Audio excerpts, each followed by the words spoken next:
alaykum azizlarim. Omonmisizlar? Ibrohim Halilulloh. Ibrohim Halilulloh payg'ambarimiz 90 yoshga kirib farzand ko'rmadi. Bibisora bibi, go'zal bibimiz o'ylab bir kun qaror qilib uyining xizmatin qilib yurishgan joriya qizini olib berishdi. Allohning elchisi farzand ko'rmasdan ko'ngillari yarim bo'lib o'tmasin dedi. Allohim farishtani chaqirib bir kun unga farzand berdim asrasin dedi.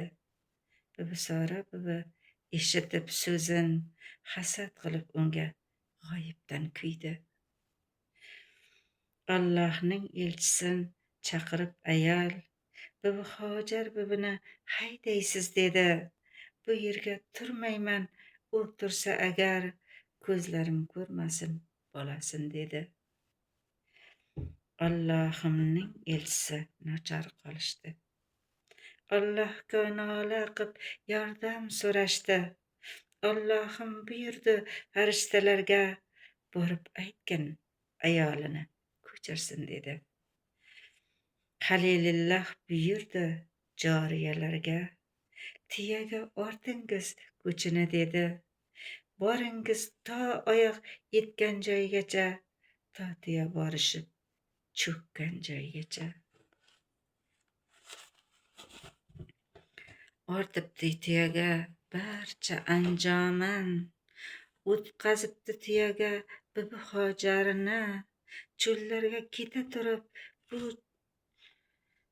turib bir joyga borib, tiya ham nogahon yerga cho'kibdi. Anjomlarni tushirib xizmatkorlardan bibi Hojar bibini cho'lga qoldirdi. Nochor bo'lib bibi ham bu qismatidan Allohimga nola qilib yordam so'radi. Nogahon shu payt to'lg'oq kelibdi. Ismoil payg'ambar dunyoga keldi.